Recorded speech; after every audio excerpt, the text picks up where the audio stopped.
I arrived in New York, 1925. The air itself seemed to hum with ambition, as if the city knew it was standing on the edge of something electric. They called it the Roaring Twenties, but it wasn't just the sound of music, it was the sound of people finally exhaling after years of war and silence.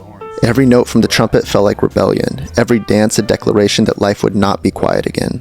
I met a writer that night. He told me everyone here was chasing something, love, fame, or just a place where the world finally made sense. From the rooftops, the city felt infinite. Skyscrapers rising like prayers, lights shimmering like promises. Behind closed doors, whispers turned to laughter and rules were just another thing to dance around. It was excess and escape all at once. People trying to forget how fragile joy could be. And the rhythm was contagious. Every beat said you're alive, for now. Outside, a trumpet player told me he'd play until his fingers gave out, because in this decade, even silence felt like sin.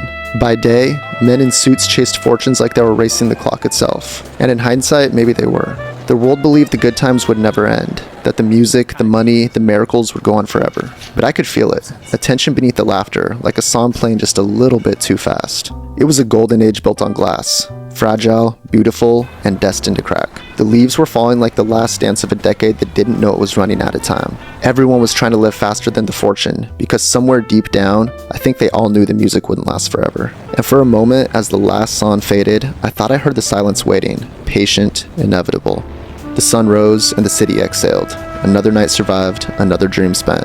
They didn't know it was coming. The crash, the hunger, the ghosts of a decade's laughter. I wanted to warn them, but time travelers aren't meant to change the story, only witness it. As the city disappeared behind me, I realized maybe the beauty of the Roaring Twenties wasn't in how it lasted, but how fiercely it lived. They burned bright, too bright, and maybe that's why their light still echoes through time. And in truth, the music never really stopped. It just found new ways to be heard. Every era thinks it's invincible, until it becomes history. As I walked away, I carried with me one lesson. Joy is sacred, but it's never guaranteed. Maybe that's why the Roaring Twenties still haunt us, because deep down, we all want to believe the music never stopped. The Roaring Twenties didn't end with a warning. It ended with a fall. Within a few short years, fortunes vanished, streets emptied, and hope grew quiet. This is where prosperity collapsed, and the Great Depression began.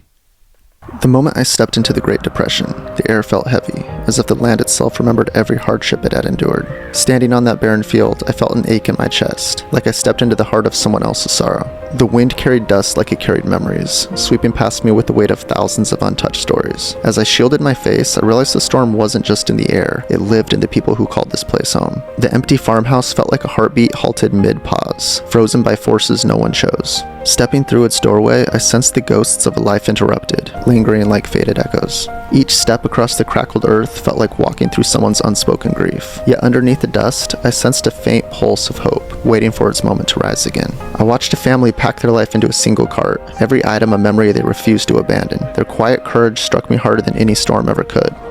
The empty road stretched onward like a question with no certain answer. Every abandoned wagon whispered stories of journeys cut short but never surrendered. Boarded windows and silent streets felt like a town holding its breath. In the stillness, I sensed dreams lying dormant, but not dead.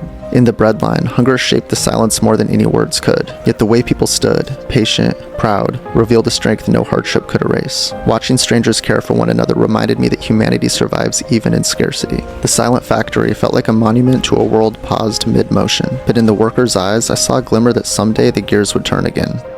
The men on the bench spoke softly, their voices worn by uncertainty, but in their shared silence, I felt a quiet brotherhood holding them together. Children turned scraps into toys and dust into imagination. Their laughter broke through the heaviness around them like a small, defiant miracle. I watched a family tend to stubborn soil, refusing to let the land defeat them. Every seed they planted felt like a whispered prayer for tomorrow. At the station, families boarded trains with more hope than belongings. Each departing whistle sounded like both a farewell and a fragile promise. By the firelight, strangers shared stories that stitched a temporary family together. In that fragile glow, the world felt gentler than the daytime allowed. Repairing a worn plow felt symbolic, like trying to mend a life with hands that refused to quit. Hope often begins in moments exactly like this, quiet, stubborn, unwavering.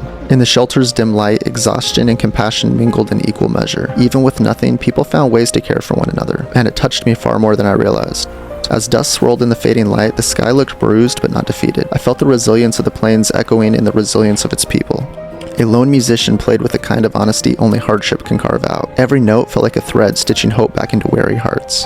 I watched someone write a letter by candlelight. Words became bridges when voices couldn't travel across the distance. Even the smallest harvest felt like a celebration in a world of scarcity. Gratitude shone brighter than the goods themselves. At the dinner table, laughter returned like a long-lost guest. Their unity reminded me that love often thrives where comfort cannot. In the schoolhouse, children learned with a hunger deeper than the one in their stomachs. Their dreams felt like seeds waiting for a kinder season.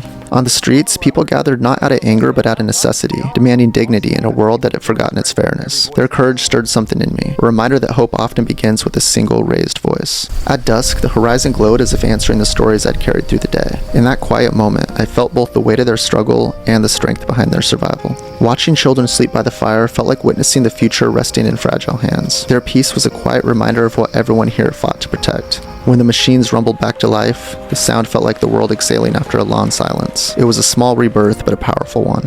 On a quiet porch, stories of laughter returned in soft, healing waves. Hope didn't shout. It settled gently, like dust finally choosing to rest. The sunset painted the plains in colors untouched by hardship. Even the sky seemed determined to remind them that beauty still lives here. In the silence of that final night, I realized the Great Depression wasn't defined by its darkness, but by the countless small lights that refused to go out. Even in my own time, I could tell this was a gentle reminder. Within times of darkness, there's always a light leading us forward.